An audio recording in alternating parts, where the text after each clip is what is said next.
Okay, we are live. Okay, oh my goodness, y'all, my cup runneth over. It's truly a special episode that we bring you today. The topic of medical racism, the whole idea of Black bodies under the care of white medicine.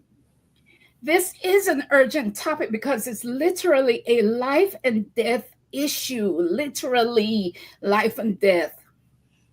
Black and marginalized communities continue to suffer from systemic medical neglect, racial bias in treatment, and healthcare disparities that have been deeply rooted in history.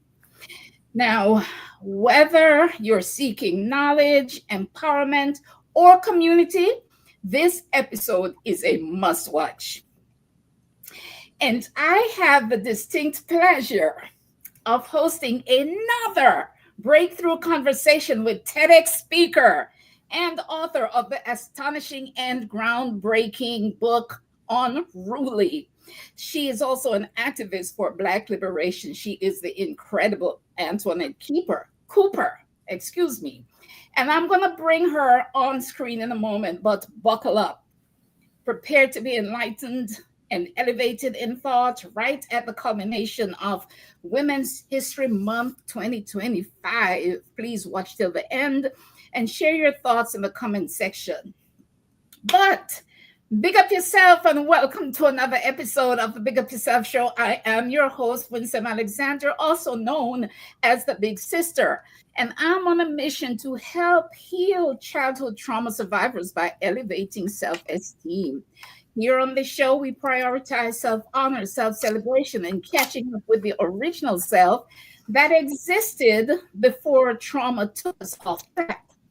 All the content produced here is curated to help you become your best self. So I hold space for your story, both the adversities you've overcome and the things you've accomplished despite trauma getting in your way. And because joy is a powerful healer, we'll have some fun and entertainment sprinkled in here and there, as well as some travel content, because for me, travel is its own form of healing. And if this sounds up your alley, I invite you to subscribe, give us a thumbs up to support the work, share with someone who might need it, and please leave a comment. And let me say this. I appreciate the DMs. I do. I treasure them. But those comments under the video are gold. So please leave a comment and welcome. And I'm glad you're here. Marilyn say you look lovely, Winsome. Thank you. All right, so let me bring on my sister, my friend, Antoinette Cooper. Antoinette, welcome back. Oh my God, I must be doing something right. Grace the Big Up YuSelf Show again with your brilliance again. Thank you. Thank you. You've just been such a gentle presence. And so for that, I appreciate you because you make room for when life is like calling my attention in other ways and I can come back home to you. Oh, that is so beautiful. And I read what you said in your little entry in your blog today about coming and sharing with a fellow Jamaican woman and what that means to you. And I was so touched. I was like, oh, okay, I'm doing something. Yeah, because these aren't conversations that we can have with ease in our homes, our families, our communities.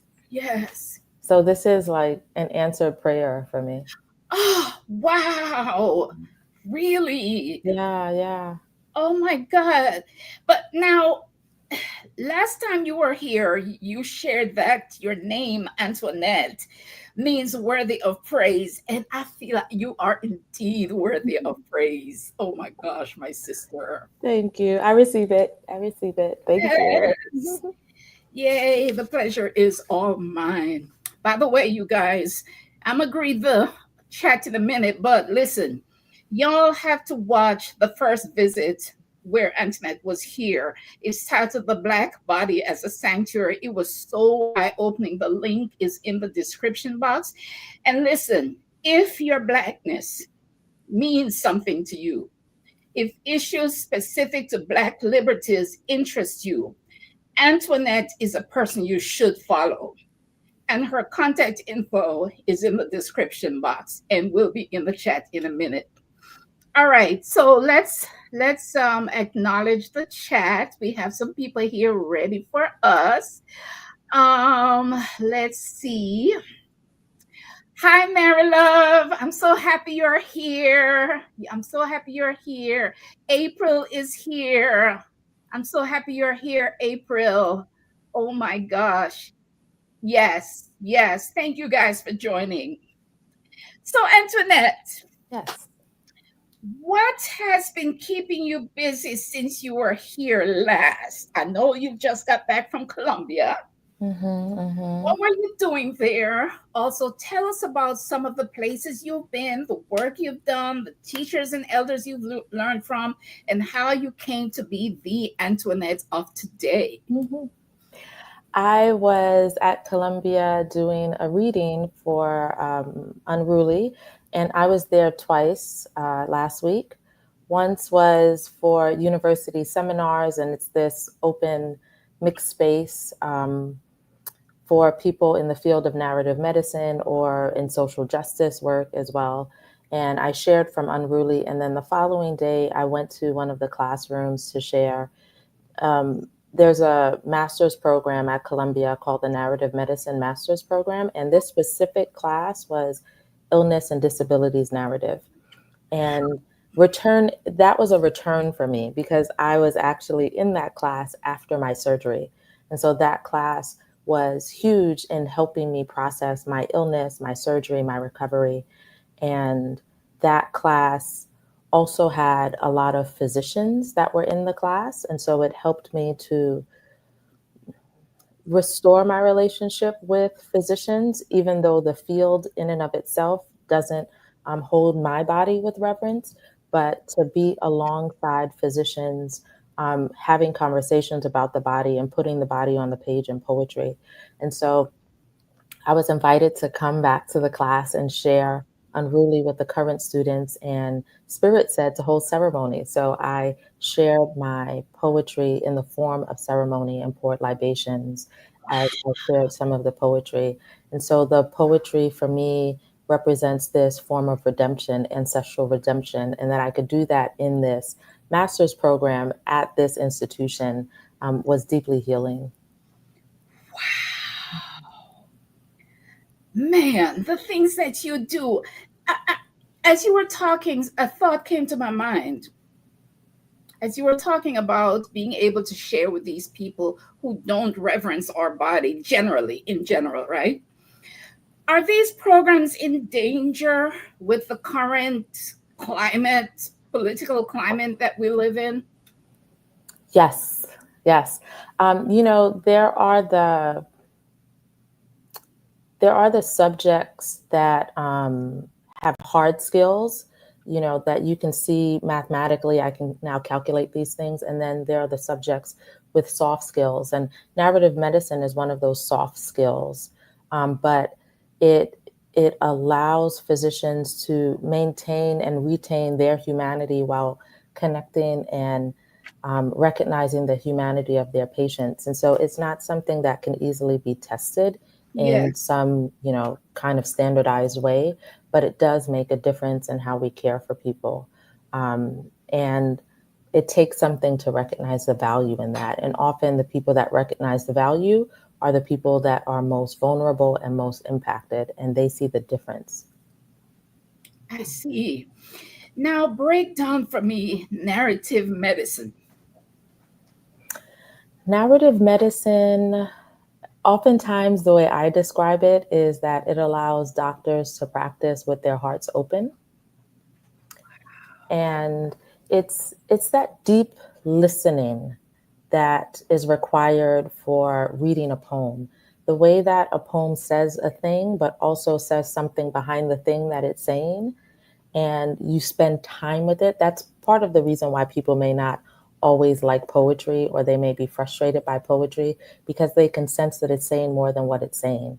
And so the skills that you develop to unpack a poem, the skills that you develop that allows a poem to have multiple meanings and to not make any of it wrong, to not make yourself wrong, the skills to develop to become curious about the depth of a poem.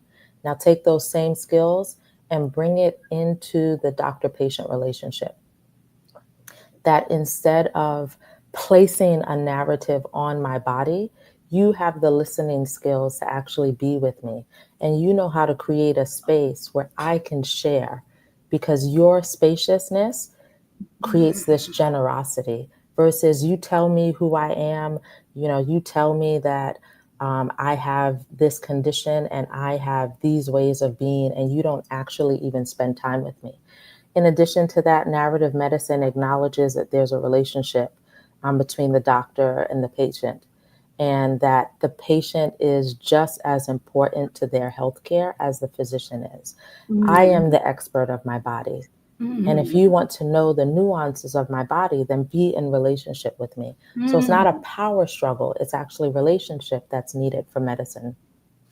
Wow, I have a million questions to ask you around that, but we got a show to do. Oh my gosh, that's a whole other topic that now is piquing my interest.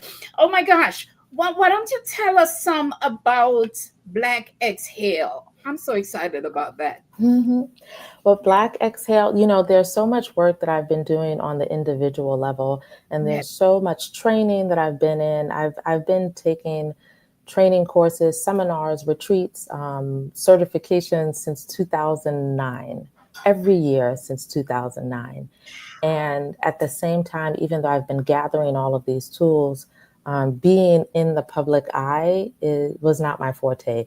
I'm skilled at it, but the traumas that I've endured makes visibility very challenging for me. And as I've been gathering more and more tools, then like sitting on the tools was a form of hoarding. And whatever, That is whatever. so good. Yes. We hoard our gifts, don't we? Oh my Oh, don't goodness. we? Yes. And That's so so good. when you started out with Cup Runneth Over, that was me and my gifts. Cup Runneth Over. They could not be contained anymore. And so I have a daily meditation practice, and it came to a point where my meditation practice became very disruptive because it was cup runneth over. I couldn't sit with my gifts anymore. It kept disrupting even my meditations. And my instructions were to do something with it. And so that's what Black Exhale is. I've been committed to my own healing. Now it's time to actually share that with others. And so the deepest form of healing is healing in relationship, healing in community. Sometimes I coach someone that's currently incarcerated at Rikers, and sometimes he wants to be apologetic around our coaching calls, or like, man, I didn't see that in my life. I'm just like, actually, you wouldn't see it in your life unless you were in community. There are certain stages of your healing that you cannot tap into until you're in community. Oh my God, that's so And, good. and part of the wound within our communities is that there's been so much division, and that division is intentional. And so, Mm. how do we heal the community? How do we heal diasporically? When we Mhm. can tap into that, then we're a powerful force. We're a Mhm. healing force for one another. So I've been gathering tools on how to develop the relational field within the Black community, within the Black diaspora, regardless of religion, regardless of denomination, regardless of where one is born, um, how Black someone is, how not Black someone is, like regardless of that, the ancestors are making a call and have been making a call for us to do that work, um, Yes. because there's so many forces that are separating us, and there's also so much horizontal violence. Like we create violence within our own communities because we Yes. don't we don't tend to have access to vertical violence, like Mhm. the power over structures. We don't tend to create or harm those who have more privilege than us. And so then we take it out on one another, Yes. and like adults take it out on children. Gangs take it out on one another. And so we have a lot of horizontal violences. And in addition to that, vertical violences that are done onto us. And we have so much tension with our ancestry as well. So we're just surrounded by all of these tensions. And so Black Exhale is about looking at healing and doing the collective trauma work at the individual, ancestral, and collective level. Beautiful, beautiful.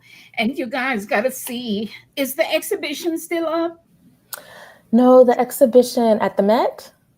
Yeah. No, it's not up. But Okay. on my Just in your, personal website, yes, there are images of the exhibition. Yeah. yes. Mhm. And let me just show this again.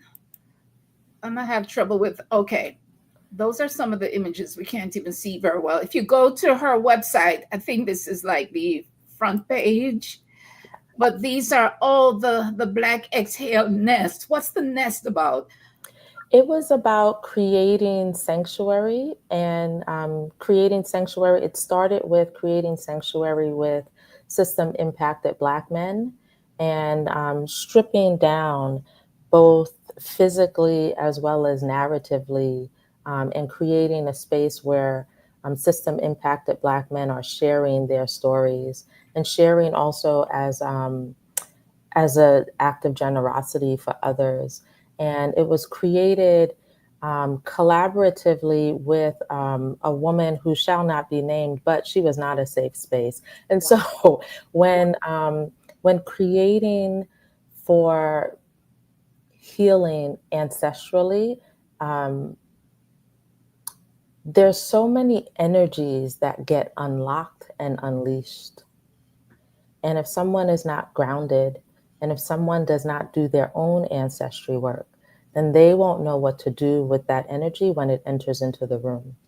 And so, what I've learned is that working with um, non Black people Mm-hmm. while doing this deep ancestry work, that Mm-hmm. their ancestors enter into the room as well. And Mm. that's too much Wow. tension energetically in order to focus on the Black body. And so I had my moments of suffering during that project, and I remember saying to spirit, like, why me? Why me? Like I was lamenting. Right. And spirit said, well, what did you think you would find at the bottom of the wound? Glitter? Ooh. And so Wow. that's like a physician saying, whenever someone bleeds on them, why me? Like, of course there will be blood at the bottom of the wound. And so this Yes. is the nature of the wound. And not everyone can stomach that. Not Mm. everyone has prepared for it. But I have been preparing. I Yes. have been preparing. And so I need to be mindful of who I bring into the operating room. And so that's Mm-hmm. also helped me. I've come up with this analogy because, again, I was working with spirit and I was just like, why me, spirit? Like, what did I do wrong? And spirit said that it's a matter of discernment. And so Mm-hmm. instead of me looking at all white folks as toxic in this work, it's a matter Yes. of knowing who is allowed in the emergency room. Yes. So in the OR, in the operating room, a physician, first off, everyone has to scrub in. No one is allowed into the OR without scrubbing in. A lot of Mm-hmm. people do not practice spiritual hygiene, do Mm-hmm. not gather their tools. If they're not preparing to be in the room, if their ego says, I got this, they're not allowed in the operating room. And then once everyone scrubs in, not everyone gets to touch the patient. Not everyone knows how to center the person that is being operated upon. And so one's proximity is also determined by what is their role and what are their tools. And then from there, some people hold the scalpel, some people pass the scalpel, some people use the scalpel. And so it was also spirit saying for me to pay attention to how many tools I've been gathering, that I needed to see myself. and stop Mhm. giving my power away. I have been Mhm. being prepared for the work. The scalpel is for me to handle, the scalpel is for me to use. And Mhm. the body, the collective Black body, is the one that is receiving care. And again, not everyone is meant to hold and the scalpel and touch that body. Not everyone knows how to love that body. And so Yes. for the white folks that I had been working with, um, they had no business being in the operating room. And it took Mhm. that project for me to really develop myself in the discernment around that.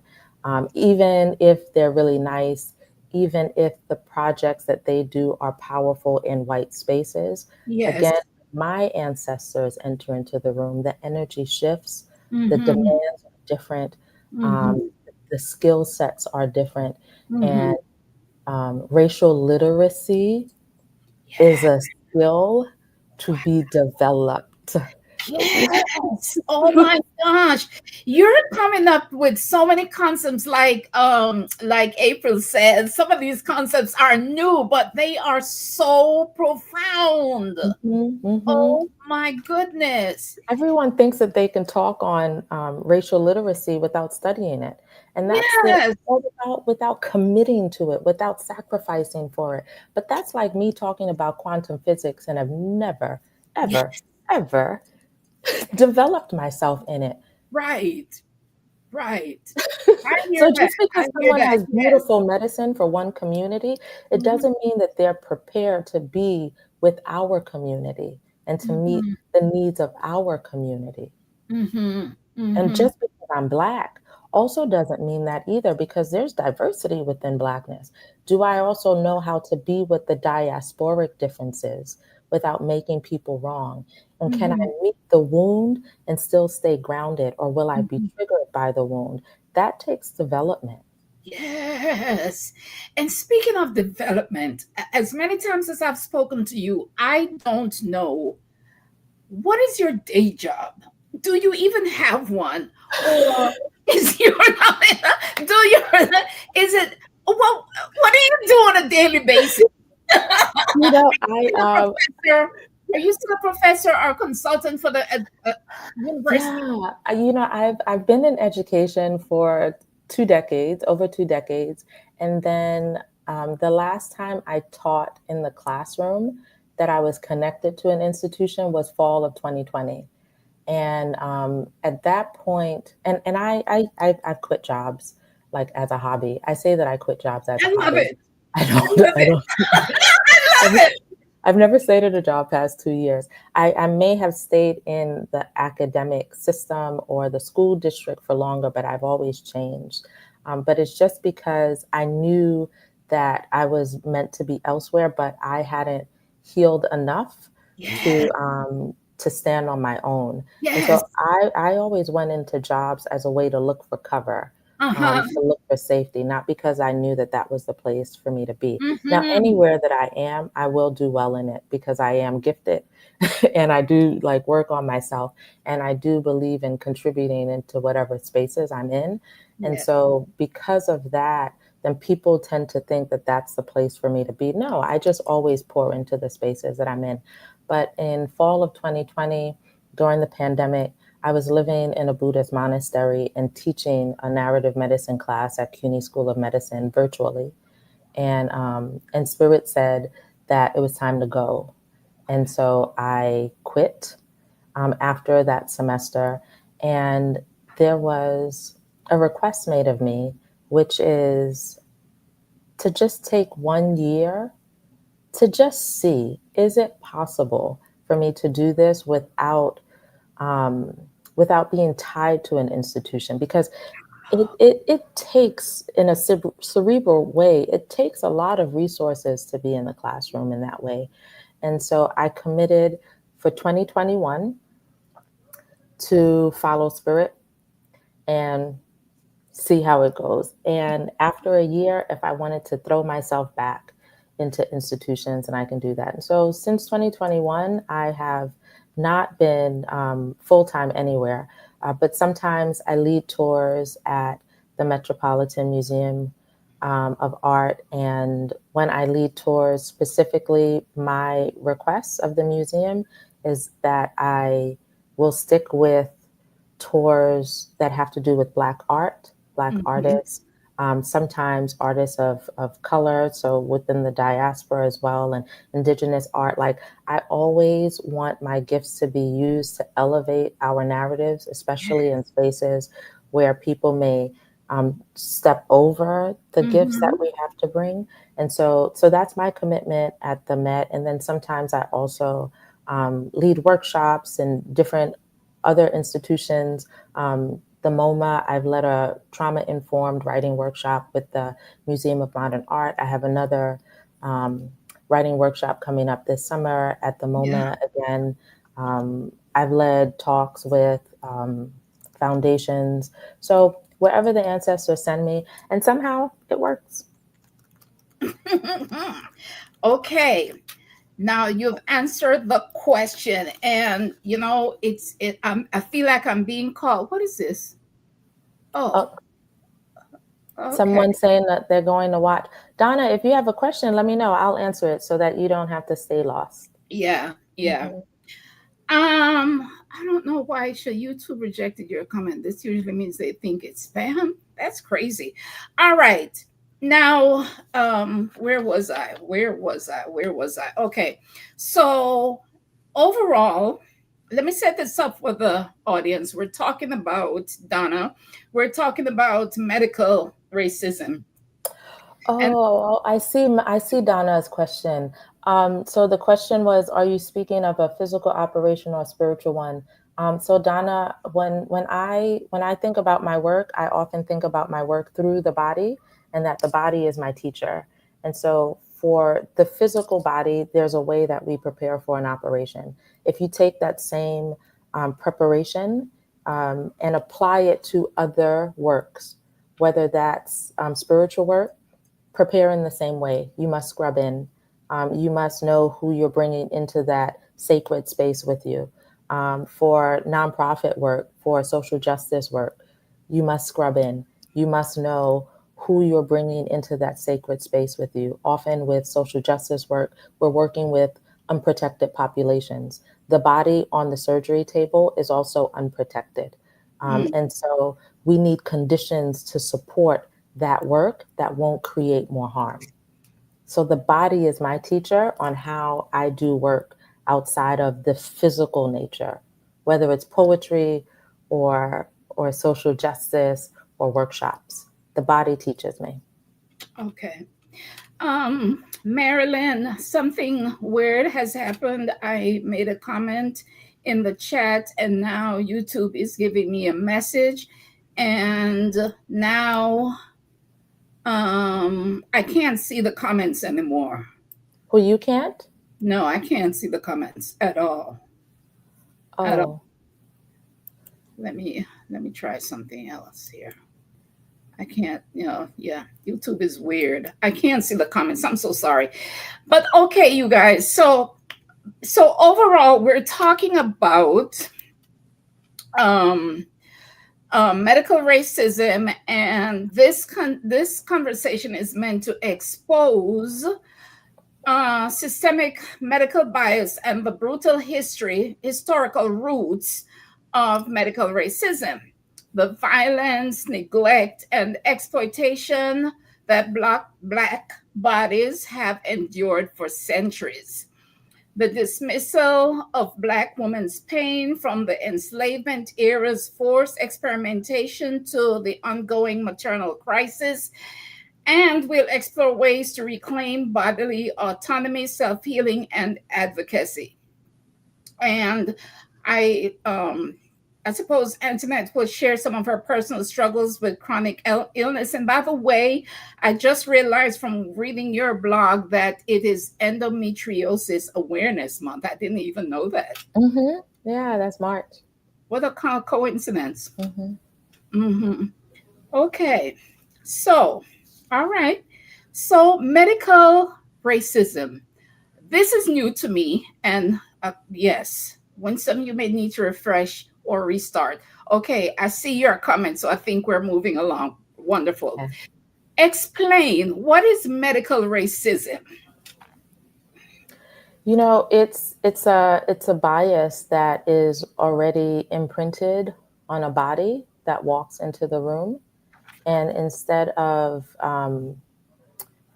being with who the person is and what their symptoms are and what it's pointing to, there's already an idea that's imposed, and that idea tends to be connected with a history of biases. And so, in the end, the person walking into the room is not seen in their full humanity and is not treated in their full humanity. Yeah. And what is it that inspired you to want to address this? Being at the effect of it.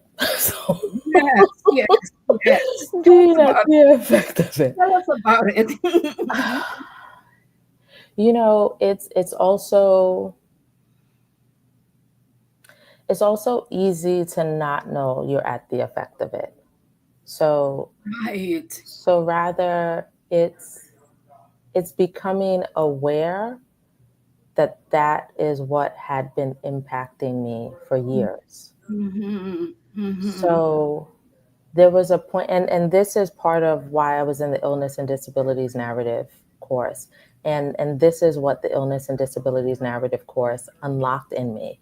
I realized that when I got sick, that there was a lot of shame there around my Mm-hmm. illness, Mm-hmm. because I have this strong Jamaican body. I'm muscular for no reason, like, and I just thought that physically I was winning. Physically, like I I was healthy. Um, and then when this body that I considered strong had all of a sudden become weak, and almost took me to the grave, it was like this body had failed me. Mm-hmm. And when I was in the illness and disabilities narrative course, it was the first time that I stopped turning all attention to me. And in turning the attention to me, I was judging myself, holding myself in shame. And Mm-hmm. I started to turn attention outside of me. Mm-hmm. And from there, I started to interrogate these systems, Mm-hmm. because I was thinking, man, why did it get so bad? I should have done more. I should have done this. And then I thought, wait a second, I have. I've actually been trying to tell doctors for years that I was in pain. Oh, wait a second, no one listened to me. Oh, I Mm-hmm. remember when I did say this to the doctor and no one listened to that either. Mm-hmm. And when I stopped putting myself down Yeah. and I started to pay attention outside of me, then I saw the level of disempowerment that I had been surrounded by. But again, we swim in these waters Mm-hmm. and we tend to not know, Mm-hmm. especially when you're dealing with illness, you don't have enough resources to Yeah. do any interrogation. And so Yeah. I wasn't able to start to do that work until I started to heal. Because then when you're dealing with life and death, all you have room for is surviving. Yes. And so when I started Yes. to move out of survival because I no longer feared for my life, then I Mm-hmm. started to see how these systems had not been honoring me. And I shared my TEDx talk with a lot of fear. So before my TEDx talk, I'd only told a handful of people, again, because I was ashamed. This strong Jamaican body of mine has no business being sick. And so I was ashamed. It's not logical, but the shame was there, illogical as it was. And I felt like I was outing myself. I Mm-hmm. was telling people that I carried a weakness, that I wasn't Mm-hmm. all strong. And that is part of the cage that we sometimes find ourselves in as Black folk, that there's an expectation that we are to always be strong. Yes. I wasn't honoring my own humanity, and that I needed support. I needed others. I also needed medicine.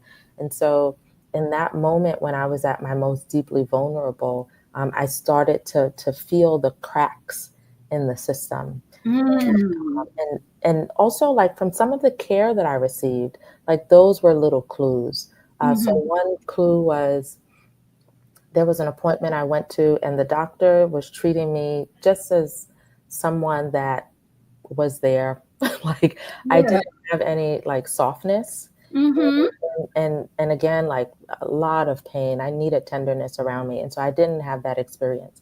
Mhm. And just in the conversation with the physician, asking what I was doing, like, what do I do during the day? And I said, oh, I'm a student at Columbia. I'm in the master's program. And I noticed their voice changed and their demeanor changed with me. And then as Mhm. I continued to talk and they were asking me more questions, then I said, I went to Cornell for undergrad, and their demeanor changed even more. And I became really upset Mhm. Mhm. because they softened when it was a Black woman getting her Columbia master's degree and had a Cornell degree. Mhm. I Mhm. wanted that softness if I had no degrees. I Yeah. wanted that softness simply because I was a vulnerable body in Yes. the room. And I recognized the privilege that came with my education, and that Mhm. the tenderness showed up. And I became afraid for women that looked like me that didn't walk in the room with that pedigree. Yeah. And there was another time where I recognized I wasn't being cared for. And it was, I had a mirror that showed me that, and it was the Black receptionist. And I was in so much pain, I was just rocking back and forth. I didn't recognize that I was rocking back and forth, but I had gone in for an appointment. I was rocking back and forth before the appointment when I was checking in. And then when it was time to go, I, went back to the receptionist and I was rocking back and forth. And the receptionist said, "Did you get any pain meds?" I was like, no. I didn't realize I was supposed to get pain meds. I again didn't even realize I was rocking back and forth. I didn't realize the level of distress that was on my face. Mhm. And she told me to sit down. And she went to the back of the room and spoke to the physician. And then she came back and gave me a prescription for pain meds. Mhm. That level of care from that Black receptionist showed me Mhm. that I hadn't received care. Mhm. Mhm. And Yeah. I didn't realize how much I needed her as an advocate. And Mhm. she saw me with so much more depth than the people who saw me naked. Mhm. Yeah. Oh my goodness. You guys, this is a powerful and urgent discussion on Black women's autonomy and the brutal history of healthcare inequities. And I want to, did I say before that I had not heard of the term medical racism before your book? I was, Mm, audience, were you aware that medical racism was a thing? I was never aware, mm. but now I see that it's been happening since slavery days. Yeah, yeah. Since those days, how was it practiced then and now, Antoinette? Those biases that exist in the system based on race has, I mean, the medical care system was built on a foundation of medical racism. Mm-hmm. Um, there was in the Substack blog I mentioned a book, also a Jamaican woman, Sasha Turner, her book Contested Bodies. And so oftentimes when it came to the slave ships, there were people on the slave ships that were there to care for bodies.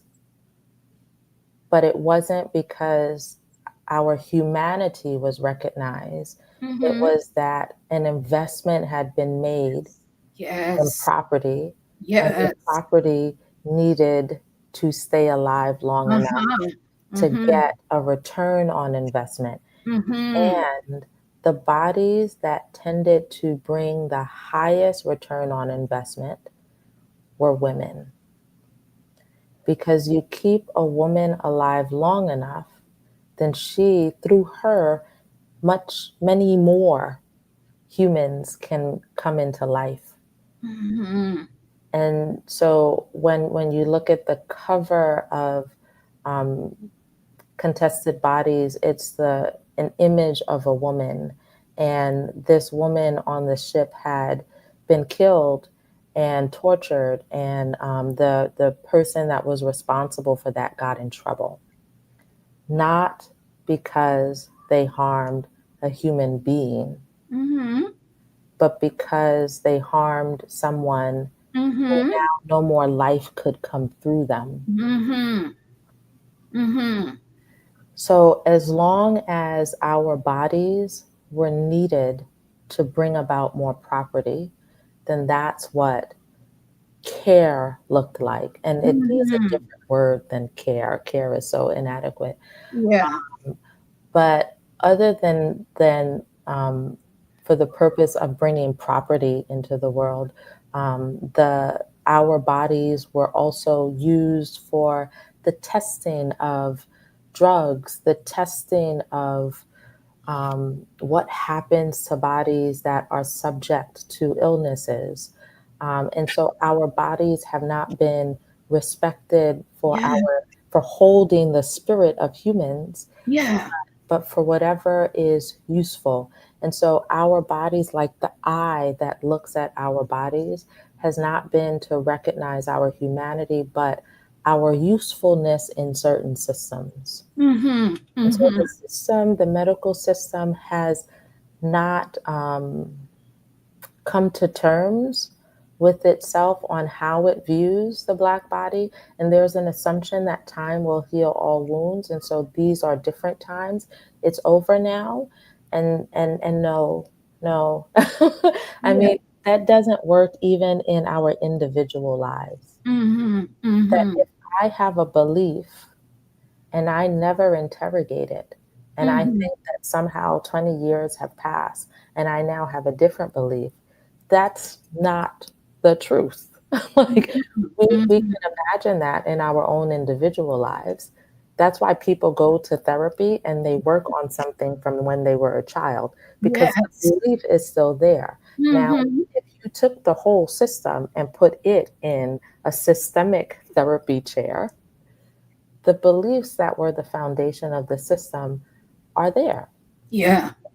We have Yeah. to interrogate it. But to interrogate it also means to be with the shame that comes up, Mm-hmm. be with the wounds that come up, and we haven't developed ourselves to have the capacity to be with what comes up. And so it just continues to be there. And in the absence of us interrogating it, often the most vulnerable Mm-hmm. bodies are holding the responsibility on them Mm-hmm. rather than us doing that work. Right. Right. Oh my goodness. And this is why this conversation can't wait, because like even now Black women are dying at alarming rates, and Black Mhm, women in the US are up to 4 times more likely to die during childbirth mhm. than white women, and that's regardless of their income or education. Their pain is often dismissed and their symptoms ignored, Yeah. right? And then the way we meet that is with confusion Mm-hmm. rather than, no, like, there's something there. Let us Mm-hmm. investigate that. Yeah, let us investigate it, because there's documented racial bias in pain management. Hmm. Um, Studies have shown that many medical professionals still believe Black people have a higher pain tolerance, leading to undertreatment of pain and serious health consequences. And that's why I was being sent out of my appointment, rocking back and forth without pain meds. Yeah.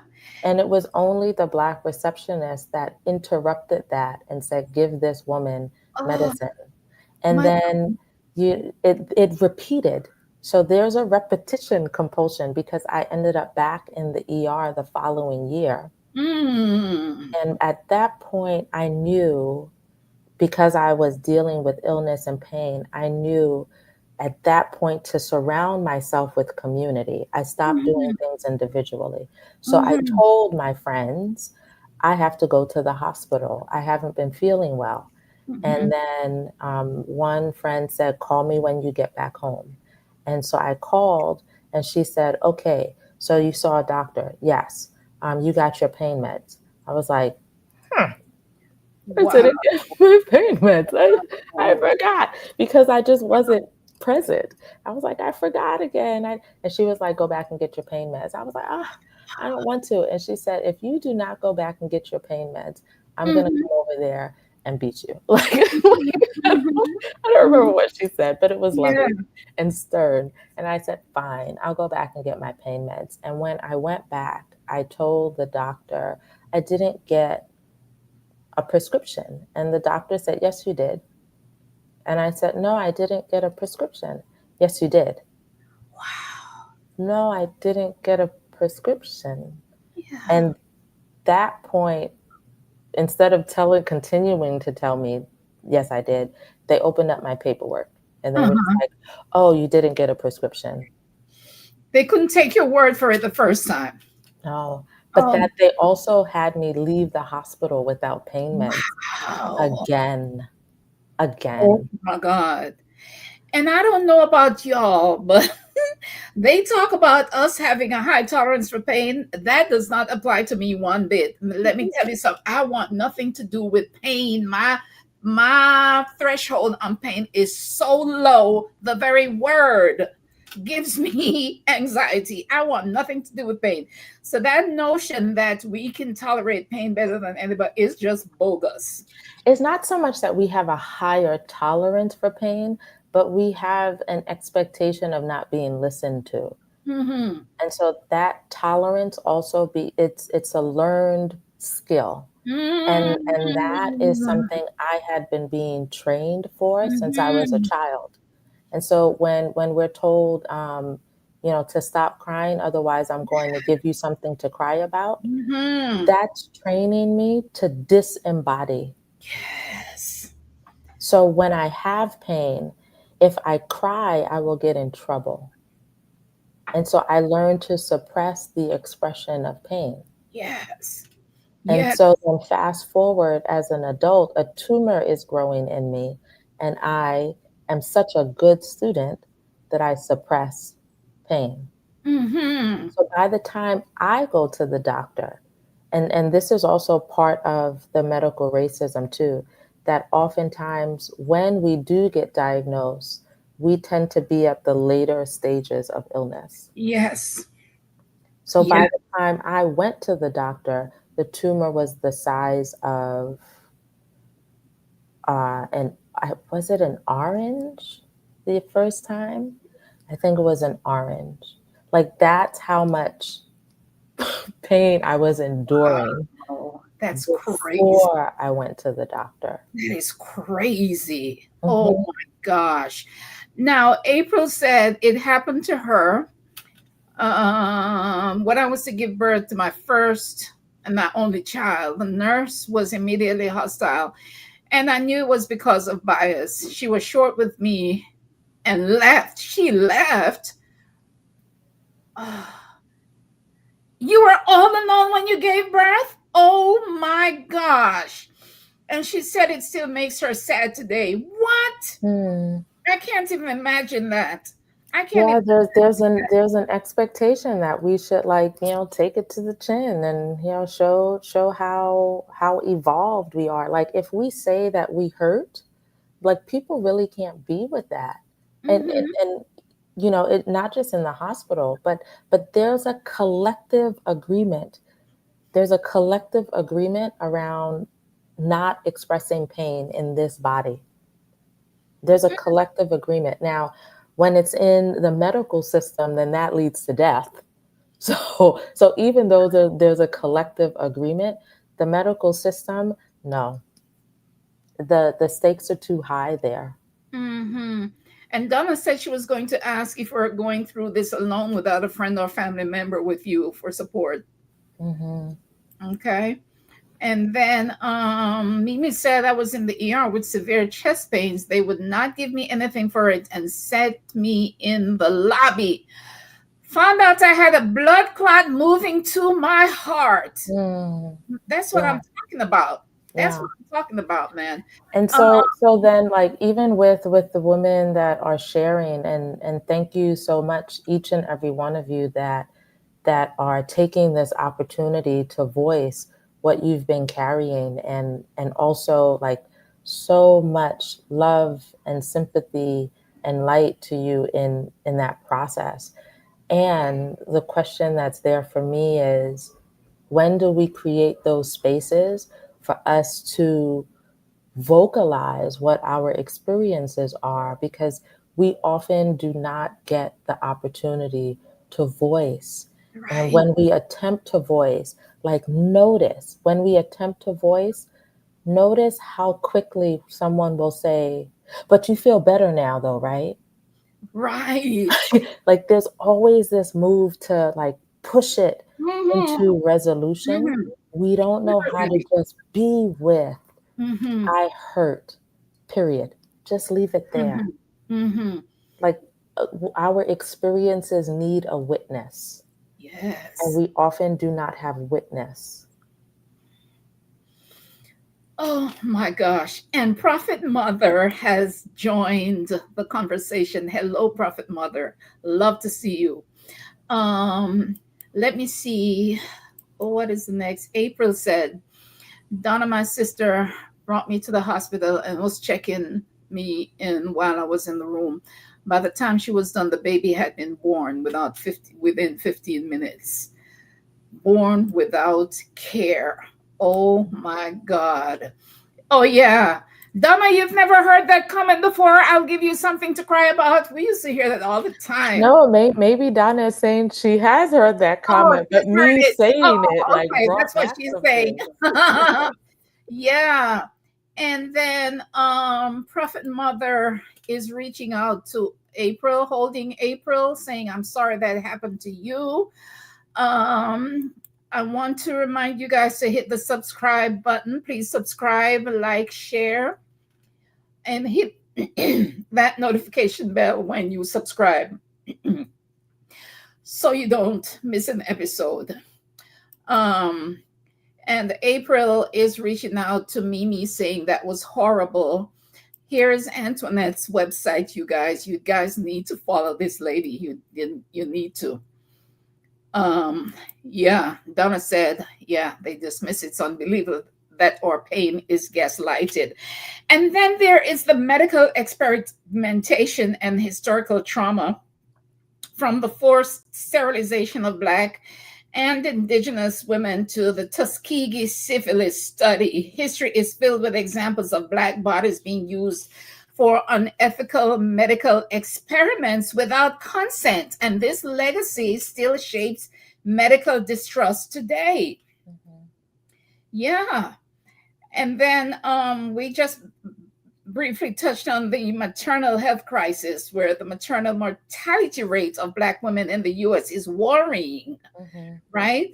It is something like 70 in 100,000, and medical racism plays a major role in these preventable deaths. And these are things, like Antoinette said earlier, these are things you don't hear about in mainstream media. So it's awesome that we have come together now in community to discuss some of these things and to open the share. I appreciate you women for sharing in the chat. Yeah. You know, there's this YouTuber I watch. Her name is Sharon. She's so fabulous. And she recently had a hysterectomy that she was Mm. sharing about on her channel. And in one of the episodes, she was talking about how her pain was not being taken seriously. Even the pharmacist um, was just not getting her the pain meds that she needed. And I listened to her story, and I didn't actually equate that to medical racism until this discussion started, you know? And Mm-hmm. then I posted promotional material for the episode, and a sister reached out and said she had experienced it, is still experiencing it, and she wanted to share. So now we know it's happening, but we may not always recognize how it happens. Are there ways it's disguised, and how would we recognize it today? And the nature of it is to be disguised. And someone mentioned the gaslighting. And so the gaslighting is to also, as we start to awaken to it, the gaslighting um, makes us doubt ourselves, and then we dismiss ourselves in much the same way that the systems dismiss us. And so this is where Unruly comes in. This is where my book comes in. One Yeah. of the ways is through the sharing of stories, is through narrative. Um, there's, oh, I always forget her name, but I'll look her up. Rudine Sims Bishop. She is a Black librarian, and she speaks about mirrors, windows, and glass sliding doors. Mm-hmm. And as a librarian, she's speaking about it through books and children. And I often take what she shares, that analogy, and apply it to my work. And so oftentimes, children's books will center white characters and it'll be written for the white young reader. Mm-hmm. And as a result, young white people will read the books and will see themselves in a mirror, mirrors, Mm-hmm. windows, and sliding glass doors. And if so many of the books are written for white readers, then it creates a disadvantage for the white reader Yeah. because they are constantly looking in a mirror and seeing themselves, and Mm-hmm. they don't have the opportunity to look through a window and see others. And Mm-hmm. so then for the non-white reader, when they're reading these white books, they're constantly looking through a window, Yeah. constantly looking through a window, and it gets tiring. And they also need the experience of being mirrored. And then the glass sliding door, when you come to know others, then you can open up the glass sliding door and access and befriend and be in communion with others other than, someone that's just like you. And Mm-hmm. so because there are so few narratives that hold that, the stories that I walk with, and that know how to hold that with compassion and know how to hold it um, with power and know how to hold it with one spine straight. So that's one of my Mm-hmm. commitments. Yeah, I Mm-hmm. tell the stories that I have been born into, and I Mm-hmm. tell the narrative stories. And there is a way to be embodied while telling those stories, and there is a way to tell those stories as testimony with my spine straight. And I'm not making wrong the cry for help, the way of telling those stories. That's a cry for help. Those are Mm-hmm. equally legitimate, and Mm-hmm. that my medicine looks very different. And Mm-hmm. so, and it takes something to tell the stories that I walk in. Mm-hmm. And Mm-hmm. out of telling my stories, people get to be mirrored. They get to have a mirror. And because Spirit has told me I would wake up every morning with the same message, tell it, Yes. tell it. Yes. So because I follow my instructions, Yeah. and it takes a lot of courage to tell the stories I've told. It takes a lot of I, courage. I'm going to talk about the courage in a It minute. takes a lot of Oh courage. my gosh. Yes. Yes. And so, Yes, I have so some like, questions for so you on that. I offer myself as tribute. And so because I've told those stories, then it removes the stigma of other women that carry those stories. No, I am not an omen because these are the stories I've been born into. No, that does not determine my fate. I get to stay in my power. Um, no, I need not carry these stories in my individual body. These stories are meant to be carried collectively. This is how we heal together. But we Mm-hmm. cannot do that work if we are silent. And so, who's Yes. going to tell the stories first? I will tell the stories. Ah, And I come from a long line of ancestors who have told the stories. yes. And I think about the cancer journals with Audre Lorde. She's one of my writing ancestors. And I think about the work of Miss Zora Neale Hurston and the way she would tell her stories in her own tongue. She's Mm-hmm. one of my writing ancestors as well. Mm-hmm. And so, as we develop more and more capacity to hold the fullness of our experiences, these are the stories that I walk with, and these are the stories I will tell. And I invite not just other women, but and not just other Black women. And it's important to say that I center Black women, and I am perfectly fine with that. And others who see themselves in the mirror I'm holding up, this is also a gift for you. And for others who don't see themselves, Mm-hmm. honor the window that Yeah. you get to see. And also for men, because I sent 2 books to the man that I coach at Rikers, and he got to understand what it is to live in this body.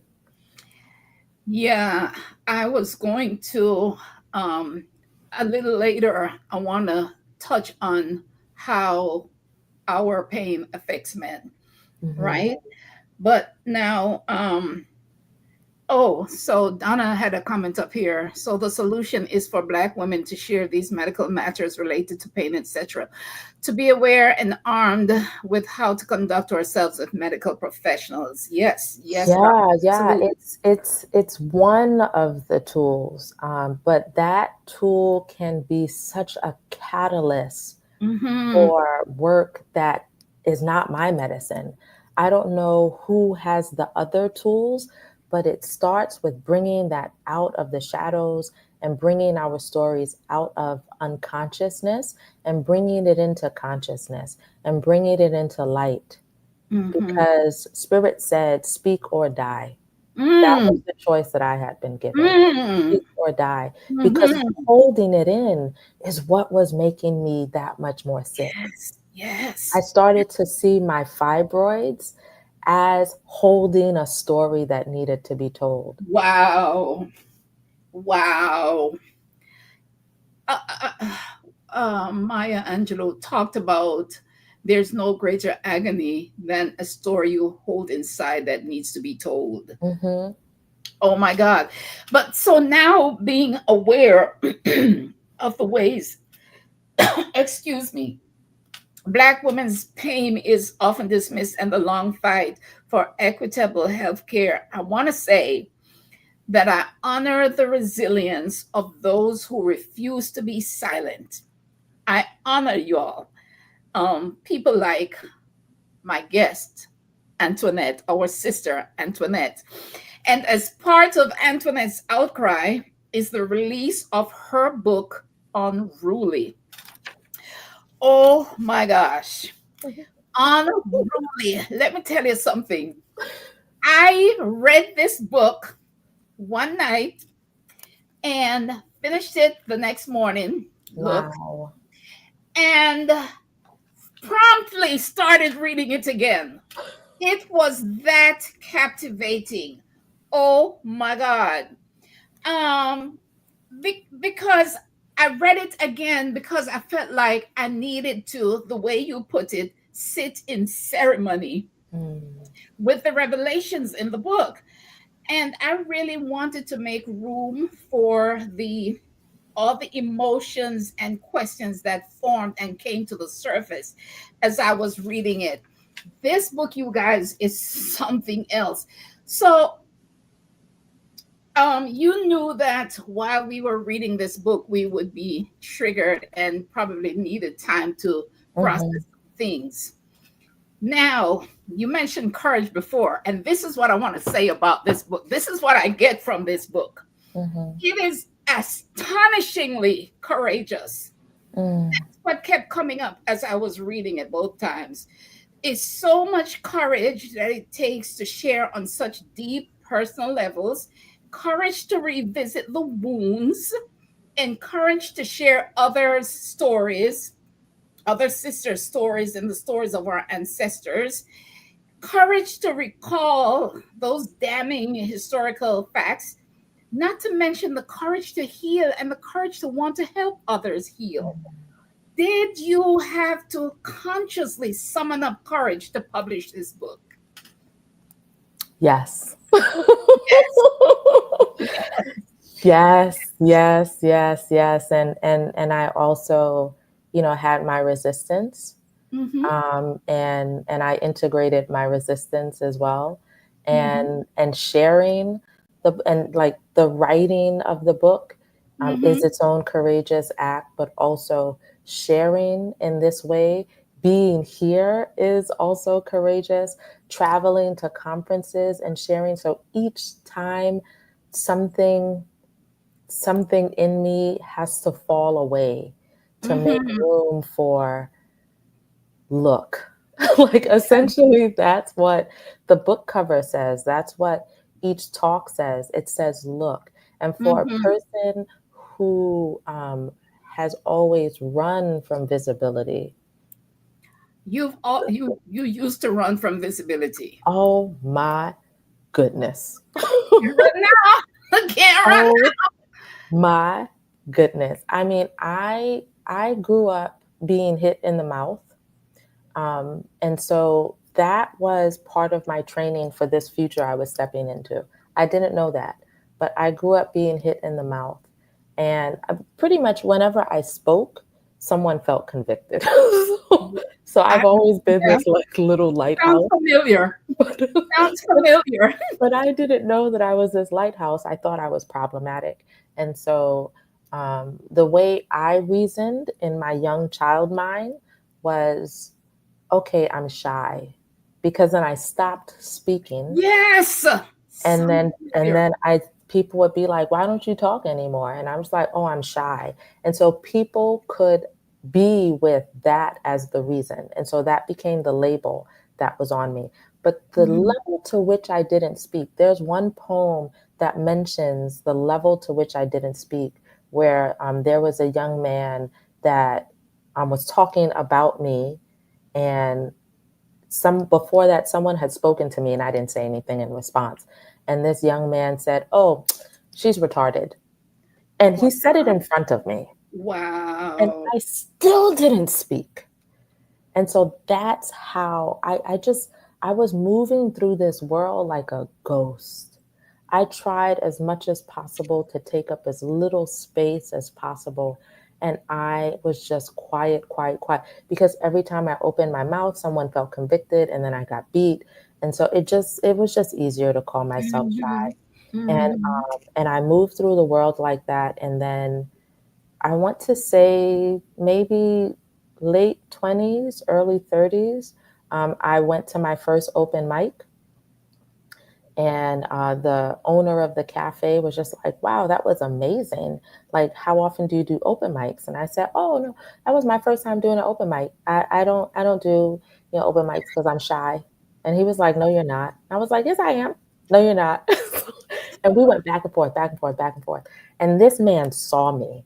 He didn't see Mhm. my representative. He Mhm. didn't see the cloak that I had on. He saw me. Mhm.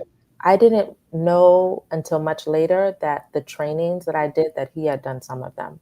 And so then it Mhm. made sense how much he saw me. And he would Mhm. not accept my label. And he kept, no, you're not, no, you're not, no, you're not. And I paused and I was like, I'm not. And he was like, no, you're not shy. And I just sat there and I was like, well, then what am I? And then after some time passed, I was just like, I was afraid. Uh, So You're. I had always been afraid, and Mhm. fear will keep you silent. Oh my gosh, won't But it? in that fear, I grew tumors. I grew a massive endometrioma tumor, and I almost got taken out. And so I had a choice to make. Mhm. And again, that speak or die. And Mhm. don't nobody have to like me. Don't nobody have to Mm. like me, but I'm going to Mm. speak. And when I was in that hospital bed, I realized wasn't nobody in that bed with me. Nobody. And so Yeah. nobody gets to tell me what to do with my mouth. Woo. Yes, ma'am. Or your pen or your keyboard. Yeah. And we're on assignment. We're on Yes. assignment. And, Mhm. and the only way we will get free is if we stop protecting people and systems with our silence. Oh my God. And if we Absolutely. don't know how to be with the truths that we carry, then let that be the collective assignment. That the collective needs to do the work to prepare themselves to hold our truths. Because the reality is, as long as Black women are silent, then we are carrying that by ourselves. There is no generosity in that. The collective field can hold it with us. And it can start with us learning how to hold it with us. Mhm. While, all of the other people, I don't know, saying their biases, okay, let them. But let us. And that's part of Black Exhale. Like, I'm not pushing up against any systems. I don't have capacity for that Mhm. because I'm not ending up in the hospital. So I'm going to work with Black folk. Let us Mhm. develop the capacity to hold one another, not Mhm. just enjoy. Joy is beautiful and all, but beyond that joy, there is so much sadness that is being suppressed and that we feel ashamed about. When you get liberated from that, your capacity to feel joy increases. Mhm. Mhm. And there's a way that as you start to get freed, that you can tell these stories without being triggered. These stories are Yes. integrated into who I am. I don't fall apart when telling them. These Right. stories do not have power over me. Right. It's I look at some of these stories. It's not to make it small, but Mhm. I look at some of these stories the same way as a pimple, Mhm. Mhm. and that for a pimple, you can cover it up and it will get inflamed. Mhm. Mhm. You could Mhm. take care of it on the surface level, or you could take care of it from the deeper level. Yeah. And depending on how Yeah. you manage it, it will create a scar, or Right. it will heal. Mhm. And so I don't Mhm. pretend that a pimple isn't there. Mhm. I don't try to cover it up. And then whatever are the conditions that I'm doing that I'm in, not necessarily that I'm actively doing either, but whatever are the conditions that are making it worse, I address the conditions as well. Yes. Yes. Ah, yes, the courage, the courage, the courage. So let's talk about your book. Oh my gosh. Firstly, the title, Unruly. Why? What does it represent to you in the context of the stories you tell and the messages you want to convey? The Mhm. title, Unruly. I it holds both lamentation as well as um shifiasti, like all of that. Yes, It holds all of that. yes. And so when my body kept ending up in the emergency room, I was looking at this body as this unruly body.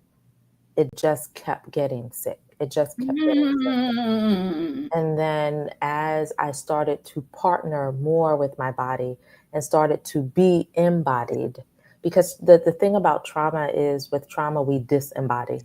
mhm. This body becomes so uncomfortable that I float away. And that's why things might happen and I don't notice it. We float away. And so I needed to embody, which means I needed to learn how to sit with the discomfort that was in my body as well, Mhm. and follow those instructions. And so I am going to speak. Mm, And and mhm. and culturally, speaking with that level of transparency is considered rude. Yes. Unruly. It's considered Oh, rude. Okay, so then let's make room for unruly stories because that's the key to liberation. yes. And so Yes. I'm going to remove the sting from that and integrate that too. And I'm also going to integrate that you consider that I'm rude and I'm going to still keep speaking. And so how do I add some sweetness to these stories because I'm going to keep talking. Oh my God. This is so good.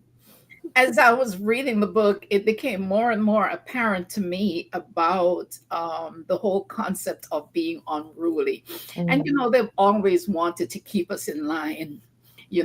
They've beat us, and the medical racism is kind of a way to contain us and keep us in line. But mhm, now, as we begin to recognize these systems and fight back, we are becoming unruly. We're disrupting the system, right? mhm, And so, oh my gosh, I can't tell you how this book has like impacted me. Um, I want to talk to too about the way that you structured the book, and it sort of mirrors the trauma response, right? The mhm. nuances, the phases of progress and regression. Was that kind of deliberate? Yeah. Yes, yes, yes, because endometriosis is a chronic illness. I didn't actually learn that it was a chronic illness until that illness and disabilities narrative course. And so I knew it intellectually from that course.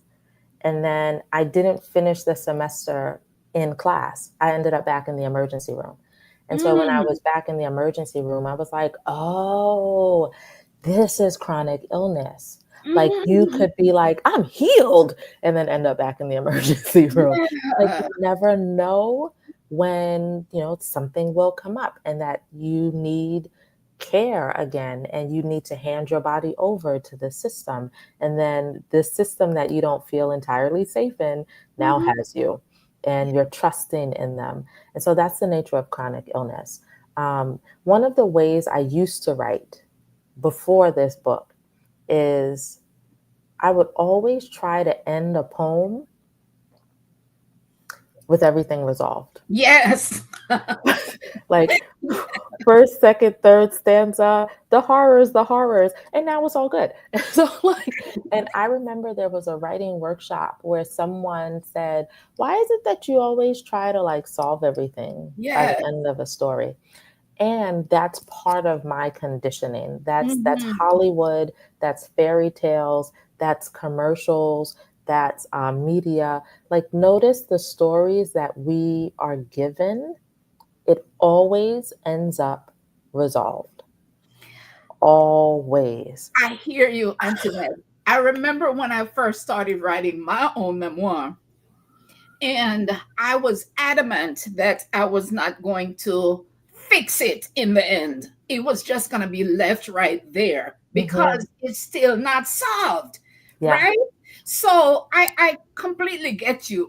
Yeah. I'm glad. Yeah. And so I had to heal from that, and my healing showed up on the page. But in order for me to heal from that, it enabled me to be with chronic illness and Hmm. not make chronic illness bad. Um, Hmm. and the vast majority of bodies that deal with chronic illness are women.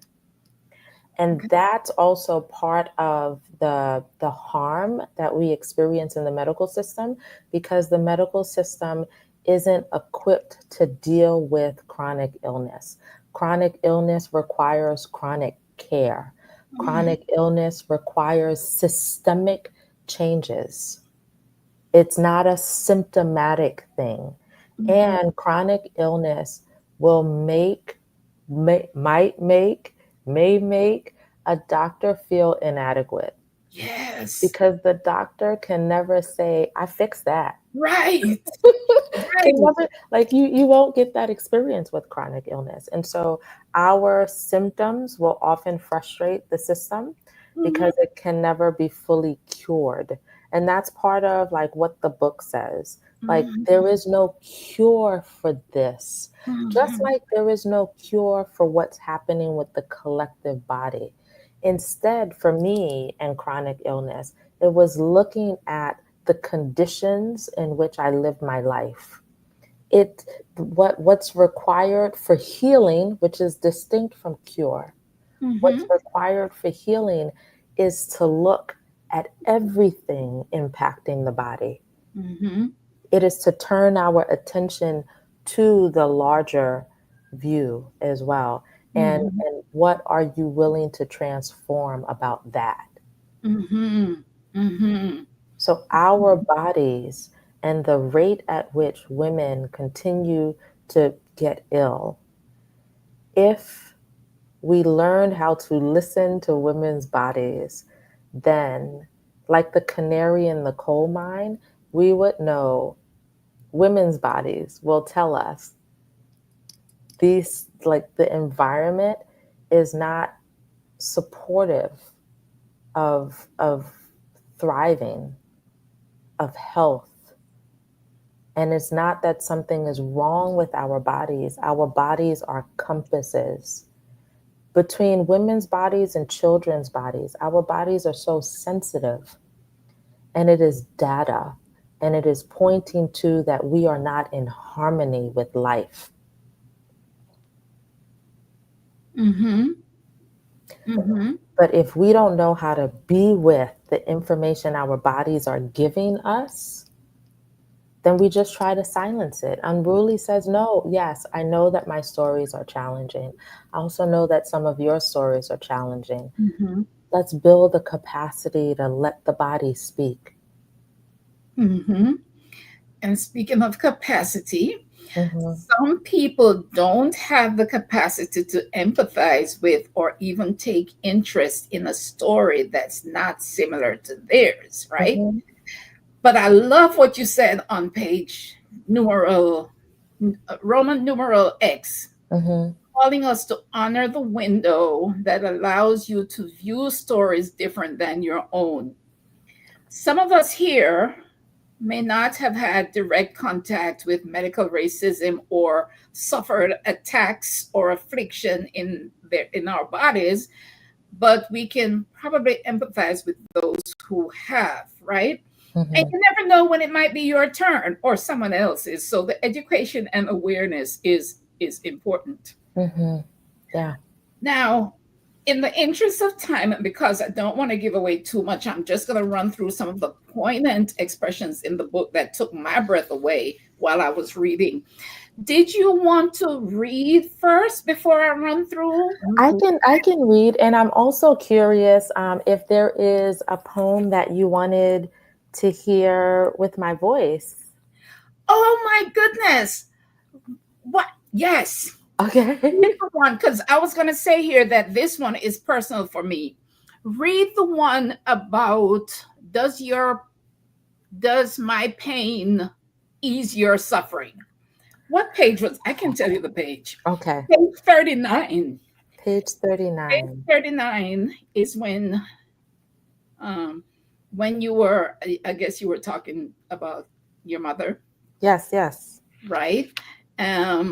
I remember how back when you first came that we talked briefly about the ways your mother violated your body and left wounds that you kind of nursed in this book. Mm-hmm. So yeah, you can read that one for us. Okay, I'll read this one. And before that, I will preface this with saying that my mother is a child of God. And Yes. so the same way that and this is so much healing that I've done. Like there have been times where my mother was blocked and spirit said, unblock her. Mm-hmm. Um, call your Mm-hmm. mother. And I also acknowledge too that not everyone has this path or this calling. And so if someone needs like the fragility of where you are, if you need to protect that, um, then do so. But for myself, spirit said, you're stronger now. And so I had to work on healthy boundaries and teaching myself that, because I couldn't learn that from my mother, because she also did not grow up with boundaries. And there are many stories that she carries that she most likely is going to take to the grave with her. And so the vulnerability of telling my stories also means that my mother becomes vulnerable in that. Yeah. And she's not to be subject to animosity from others. Mm-hmm. What has been between us is between us. And so Mm-hmm. if something arises in the witness and hearing this, then my invitation is to look at the dynamics between mother and daughter that I share and look in your own life about what that is bringing up for you. Mm-hmm. And so that's how we witness. Right. And this is, so I carry this around my neck.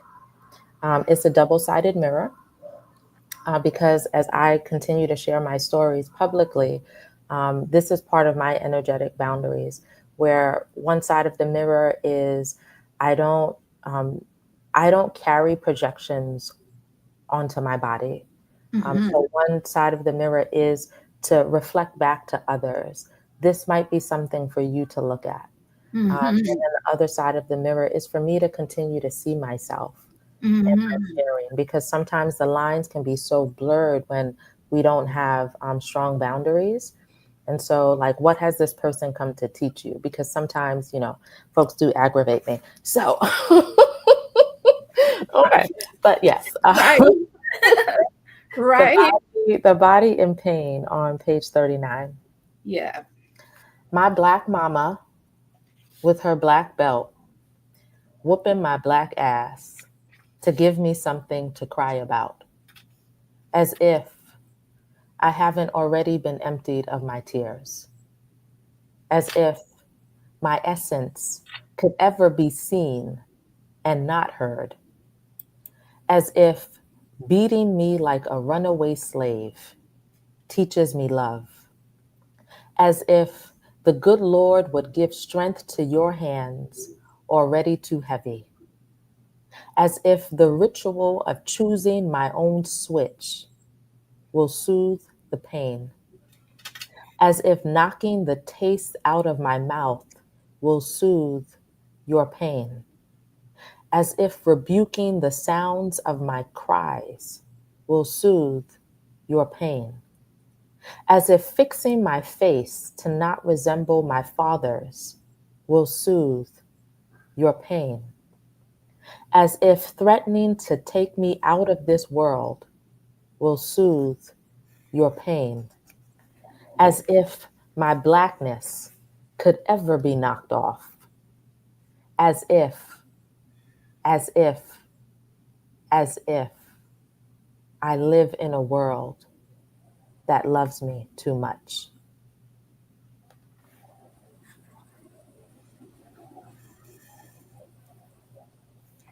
I can't tell you how personal that is for me. And a phenomenon that has intrigued me for years, the whole mother daughter relationship Mhm. that we don't talk enough about, that I just kind of wonder about sometimes. Yeah, there was, for Black Exhale, sometimes I hold spaces called the Reparations Cafe, and it's an online space where we come together to heal in community and witness. And there was one session where there was a woman there speaking about the tension in relationships. And so I'll share um, what I shared with her in that moment, which was, imagine a closet that has a lot of stuff. Like, so often we might have closets that hold the stuff, or the Mm-hmm. drawer that holds the stuff. And like, Mm-hmm. we can't put anything more in there, like that closet. Um, and then imagine opening that closet and attempting to put something in, like the Mm-hmm. swiftness that you have to do that with, and the struggle. Yeah. So healing for me is about spaciousness. Mm-hmm. I have looked at so many of my shadows and integrated so many of my shadows that I have enough space to be with others. Mm-hmm. And when someone has not done their healing work, they may not be as spacious. Mm-hmm. And so sometimes we are born through a mother that doesn't have space. Yeah. Yeah. And so that, like, mother daughter thing, especially for all of the wounds that are in our ancestral lineage, where there was never space, and with each generation, like, more and more things get stuffed into that toilet, into that closet. Um, our mothers often don't have the space. Yeah. And so I was raised by a mother who wasn't very spacious. Yeah. Yeah. And I don't necessarily have to be that for her as a command. I am that as an act of generosity because I've taken the time to block her Mm-hmm. and to work on my own spaciousness, and because I've done the work to save my own life. And Mm-hmm. so she gets to benefit from the work that I've done, Mm-hmm. but not because someone is forcing me to. Mm-hmm. But in that, I can see that she's not a woman with a lot of space, and I can see that that was the woman that raised me. And it Mm-hmm. makes sense now why she was not able to meet me where I wanted to be met. Yeah. And I've been working on accepting her for who she is Yeah. and who she isn't and who Mm-hmm. she will never be. Right. And she is. Yeah. She is. She She is. is. Yeah. Yeah. Yeah. Page 13. I'm just going to run through a few of these. Page Roman numeral 13. We birth ourselves as we reclaim. What are you telling us when you have the RE, re, and then Mm-hmm. you have the claim in brackets? You said page 13? Page Roman numeral Oh, 13. Roman no blah blah blah blah. Yeah. Yes. So here we bleed, here we birth ourselves, here we reclaim. And so I'm making room for here we claim, like reclaim. Um, there are some who have never claimed in order to reclaim. Yeah. And Yeah. so I want to make room for that. Like, I don't Yeah. want people to feel wrong if they've never claimed Mm-hmm. either. Mm-hmm. And that's part of like speaking to a diasporic experience. Some people like are claiming a certain level of freedom for the first time in their lineage. And for some people, it's a reclaiming. Yeah. Yeah. Yeah. I Yeah. get it. I get it. Prophet Mother says, I see motherhood itself as a portal meant to be expansive, but not always so. Mm-hmm. I'm going to run through a couple more. Page 33, you said, I cried out that I was a monster. Mm-hmm. Page 35, the all. I read that one a few times to make sure I understood what I was reading. Mm-hmm. Because your writing does that, It Mm-hmm. say, did I just read that? Yeah. The Mm-hmm. story about the all that did it. That one, I was like, what? What? Mm-hmm. Yeah, that's how our babies were treated. Yeah. And it's also quite delicate too, like how do you tell the horror? How do you not turn away from the horror, but also not break the witness? Yeah. Yeah. And it also allows for compassion. Like Mm-hmm. here I'm practicing a level of care to not break Mm-hmm. the witness. But if Mm-hmm. you can imagine the ancestors, no one practiced that level of care. Mm-hmm. And they were broken over and over and over again. That is what has never been addressed because it's so hard to look at. Yes. Yes. And it's not a matter of going into the shadow to get stuck in it, but again, so that the past has no power over you, not through denial, but through your ability to be with it. Mm-hmm. It's like I think about the ancestors and how so many of them didn't have language and also felt shame for the things that happened to their bodies. And they took so many of their stories to the grave. And Yeah. some of them did that too as a way to protect the next generation. But those stories continue to live. It's in the air we breathe, it's in our bodies. Um, And one of the things I don't want to do for the ancestors is to say, your stories, I meet them with shame. Mm-hmm. I don't want to say, so like this for me is how I practice ancestral reverence. I don't meet their stories with shame. I meet their stories with a deep bow. Mm-hmm. Mm-hmm. And to do that requires a lot of spaciousness. Mm-hmm. Mm-hmm. So the first step is to look at your own stories, develop the spaciousness with your own stories, then expand from there. Yeah. Yeah. Yeah. Then expand from there. Um, page 70. Oh my gosh. Listen, y'all. Page 70. But JJ's bleed so humanity can keep on living. Yes. But JJ's bleed so humanity can keep on living. We don't think about how if we didn't have periods, there would be no people.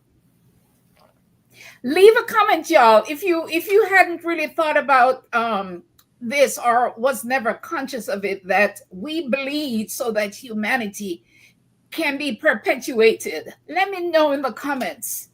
Yeah. And how can you stigmatize that which points to health such that humanity could keep on living? Yeah. It doesn't make sense.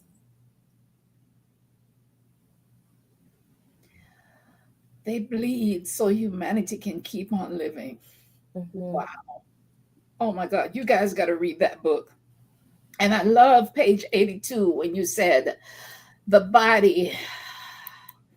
Marilyn says, absolutely. That's why I have several family members in healthcare. Yes. Mm. Yes, several family members in healthcare. Yeah, because because of JJ's bleed, right? Um, where was I? Page 82, the body. Yes, this is so liberating.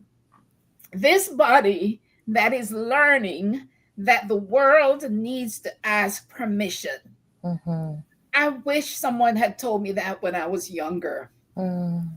Put a heart in the chat, you guys. If you wish you had learned earlier that your permission is required for anyone to touch your body, like, Mm-hmm. or even now, um, no one should touch you without your consent, even now, right? And people like to shake hands and move in to hug you and say, I'm a hugger. But most of the time, I do not want to be hugged, Mm-hmm. especially by people I don't know or trust. Yeah. And People, that's an energetic exchange too. yeah, exactly. Yeah. And people whose bodies have been traumatized in some way are often re traumatized by unwanted touch, Mm-hmm. right? So, do we have the courage to protect autonomy over our bodies and decline to be hugged when we don't want to be? Mm-hmm. That's what I got out of that. How you put it again? How did you put it? The world Um, needs to ask permission. This body that is learning that this world needs to ask permission. yeah. We struggled over this body of mine, her combat zone, this black body that has no right to herself, this pain body you removed from your surgery schedule because I understood where I begin and where you end. This body that is learning that this world needs to ask permission. These lessons never taught by our mothers or by a world that calls me both black and women. And for this, I had to be punished. Mm, mm. Yeah, I said no to a doctor that did not go down well. Mhm. Wow.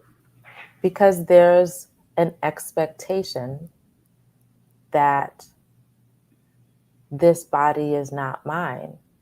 And for me to say no is a non compliant patient Yeah. No, it is a Black woman who is healing. Yeah. Yeah. It's not about being rude. Yeah. It Yeah. is about being embodied. My body did not feel comfortable with you. Get Right. curious about my no rather than label me Mm-hmm. as Mm-hmm. non-compliant. It Mm-hmm. was the proudest moment for myself. I had never said no. That's beautiful. That's beautiful. Yeah. I, you know, very often I literally cringe when people come to hug me because I mean, I'm just meeting you and you want to hug me. I used to have a friend, and before she would hug me, she would always ask my permission. Mm-hmm. And back then, it didn't even kind of make sense to me that she would do that. But now I'm looking back at it and I was like, she was so wise. Mm-hmm. She was so Yeah. wise and considerate. Yeah. You know? Like there, oftentimes the people that understand consent are those who have had consent violated and have done Mhm. their work to heal, Mhm. such that they understand the importance of consent. And it's because of that why even for Unruly, it starts with the sensitivity acknowledgement. So in sharing the early version of the book with a friend, um, I said, you have to start first with reading the sensitivity acknowledgement. The Yeah. book requires consent Yeah.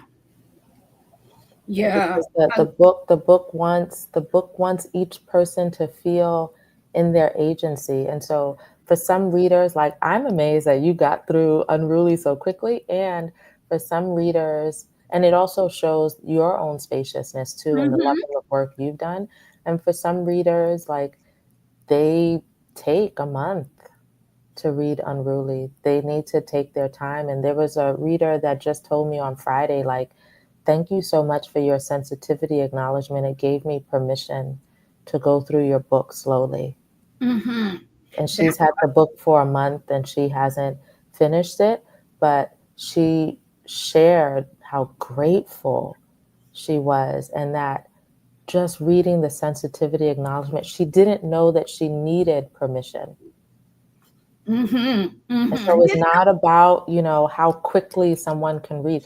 There was someone once that was just like, "Oh, I'll read your book in a weekend," and it was a white woman, and I was just like, Mhm. "You might Mhm. want to rethink that." Right. Right. She was like, "No, it's so Right. short." I was like, "No, girl, no, no, no, you don't." And that's why I read it the night before and immediately started reading it again because it was like so much. Oh my God.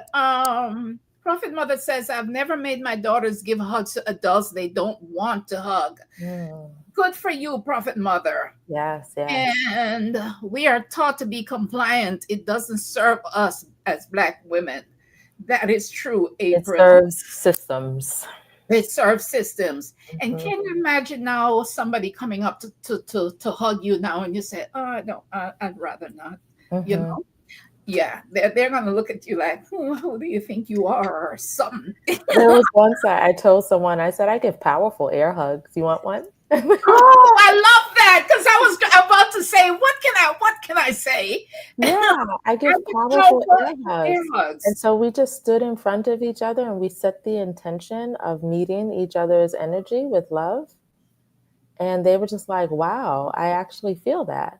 I was like, Hmm. yeah, because I've been working on my energetic hygiene. Mm, I love that. I love that.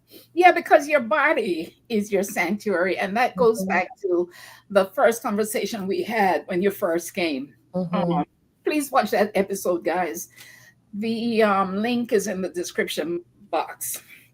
So I hope this message reaches young people, maybe by the adult women in their life. I don't know if the book is recommended for preteens and teenage girls, but I thought about that. I've actually thought about that. yeah. And so a couple things come up for me. One is one of the things that I mention in the book is having the experience of sexual violence as a teenager. And so I know that my teen self wasn't ready for that.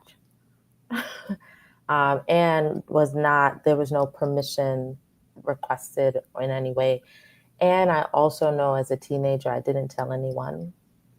And I carried that with me by myself for at least over a decade. And I also didn't understand what had happened to my body. So having something like Unruly would have given me language for Yes. the experience. And Yes. unfortunately, so many Black girls are parentified very early, grow up very early. Also, I had men looking at me from before I had breasts. So my body had been subject to the gaze for a very long time. And I Mm-hmm. didn't know how men were looking at me in ways communicating that they wanted ownership of this body. And so, again, the intention of Unruly is to give language. However, if a young woman is given the book, then have a witness. Yeah. Allow her to read it with witness. These Yeah. are not stories meant to be carried individually. It's never meant that way. And Mm-hmm. so, have a group of young women and some adults who are safe spaces read together to process together with care and compassion, because the reality is so many of our young girls are subject to these Yes. stories. These stories did not Yes. come out of my adulthood. A Yes. lot of these stories came out of my childhood. Mm-hmm. And I was always really good in school. Like, you wouldn't have known it. I Right. was like ranked number 13 in my high school in terms of grades. So even the most studious among us are carrying some serious stories. So Yes. create a space. I didn't have a space to talk about what was happening, and I swallowed it in shame. Yeah. That's what I thought, that the lessons, even if kids are younger, the lessons would be beneficial to prevent Hmm. some of the things that happen and then to manage some of those experiences. And to give language. Language is really important. That's why a lot of young people don't share what their experiences are, because they don't have language. Yes. Yes, And the exactly. stories don't have to be the same. Like a very, very, very, very early version of Unruly, before it was Unruly, but I had shared one of the poems, the one, How to Survive Rape. Mm-hmm. I had shared it with someone in my MFA program who was not a poetry MFA person. They were in a different, it was Columbia still, but I think their MFA was like playwriting or nonfiction. I don't remember what their MFA was. And she wrote to me afterwards, how did you know? How did you know about what happened to me? And it wasn't my same experience. Again, like, I just was a mirror for her. But what was amazing was she actually had confronted um, sexual violence that had been happening in her family that no one ever spoke about. Right. After reading that poem, she was just like, if Antoinette could put that on the page, Yeah. I can speak up. then I Yes. could speak up in my Mm-hmm. family. Mm-hmm. And I didn't know it would travel that way. And these were things like, she broke a cycle of like young people in her family that were subject to harm because no one said anything. Yes. Exactly. Oh my gosh. Prophet Mother said that's powerful. Listen, everyone should get yourself a copy of this book. Everyone needs to get a copy. Here's what one critique said about it. Unruly is a groundbreaking blend of memoir and historical reckoning that sheds light on the violence, neglect, and exploitation that Black women's bodies have endured for centuries. Um, and then Oh, we briefly touched on this earlier, but medical racism doesn't just affect women, right? Our Mm-hmm. men suffer. Mm-hmm. They suffered brutally too, Yeah. right? Yeah. And just as women are enduring today, so our men also, when we suffer, our men suffer alongside us. Our pain affects the entire family, Mm-hmm. right? So Yeah. although this talk is slanted towards women, we extend our empathy to our men as well. It's Yeah. black bodies that is the It's center Black of. bodies. Yes. And for me, I speak from my body, but it's not to speak for all bodies. And so if there are stories to be told, then allow Unruly to like untangle your tongue Yeah, to tell those stories. Yeah. yeah. Let me see. Page 95, you said remembering has a cost and forgetting has a cost. Hmm. Quickly, why do you say that? He, because it's no matter which way you go, there's a cost. So, It's going to cost and you so something. No yeah, matter. and so me telling these stories, yeah, it's uncomfortable, but me not telling these stories, that's uncomfortable too. And so, Yeah. do you recognize the discomfort of Mhm. silence? Do you recognize the harm caused by silence? And so, choose.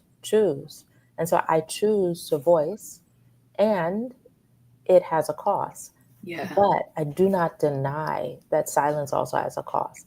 So Yeah. forgetting that amnesia has a cost. Remembering has a cost. And as the I call myself the rememberer. So I was Mm. the rememberer in Mm. my family. And because of that, then anywhere I went, there were problems. But when we attempt to forget, then what it allows is for the wound to continue to move through our bloodline undetected. And so Mm. I consider the rememberer beautiful medicine. Beautiful medicine. It's not about leaving you with a lump of pain in your body. It's about whatever is moving through for you to shine a light on it. Yeah. And then you say, no more, no more. Yeah. All right, so we're coming up on a couple of hours. You mentioned America as your pre-existing condition. I said she's so right, especially, especially, and that's especially true for mental illness. America is stressful, toxic, and a Mhm. pre-existing condition for mental unwellness. Yeah, yeah, Um, yeah. all You right. know what's interesting about that part of the poem?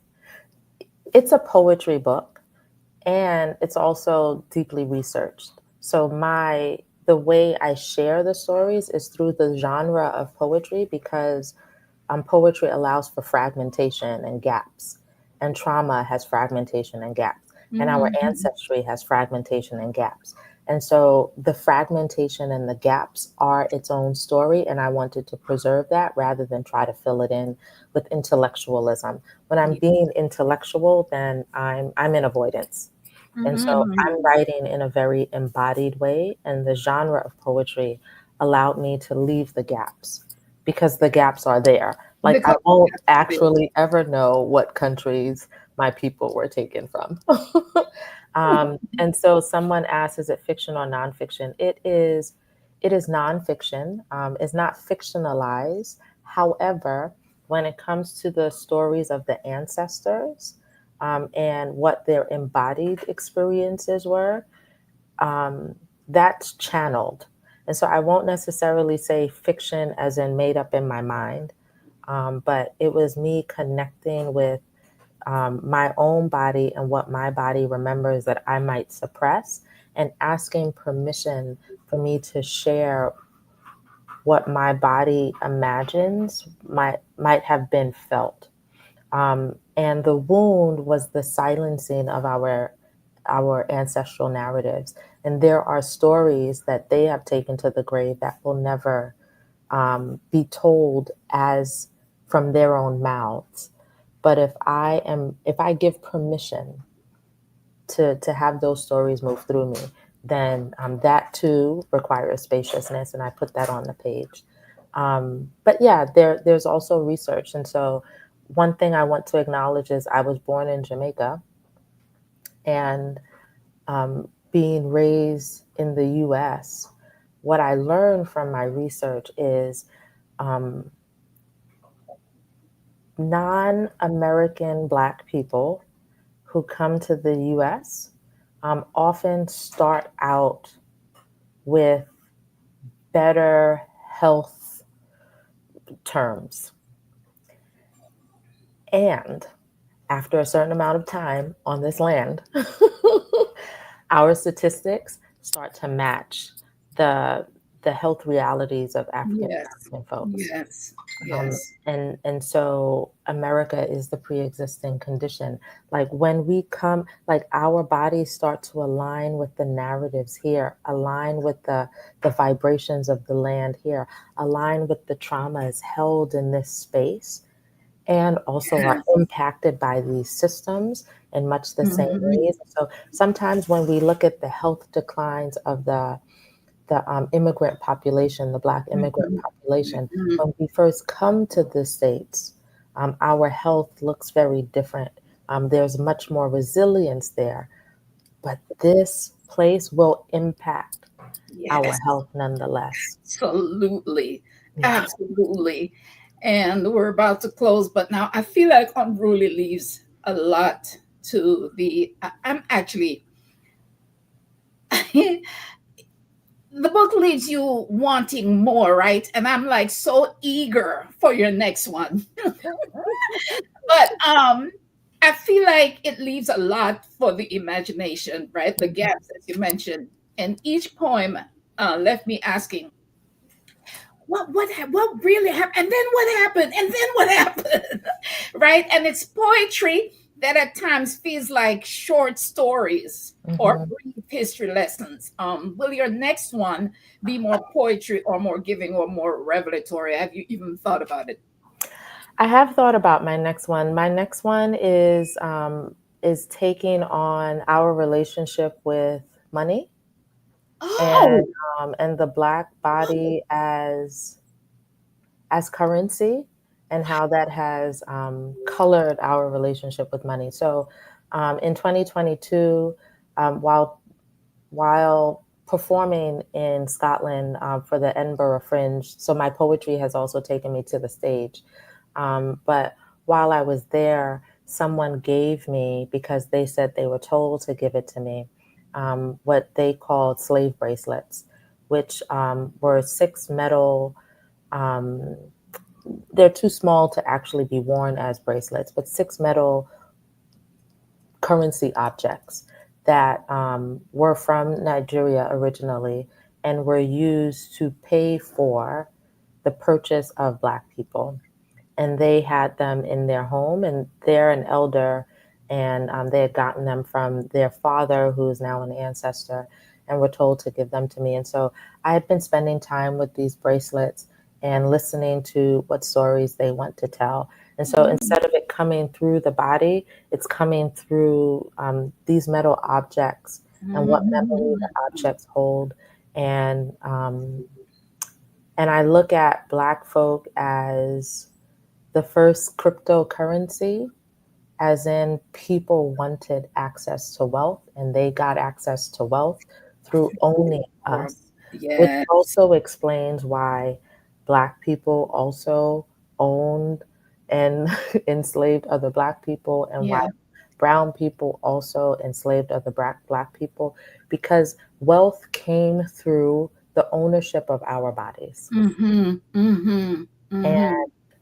there's something to unpack there when our bodies was access to wealth, and it shows up in how we relate to money, and like that financial trauma that is also an ancestral trauma. Oh, I'm looking forward to that.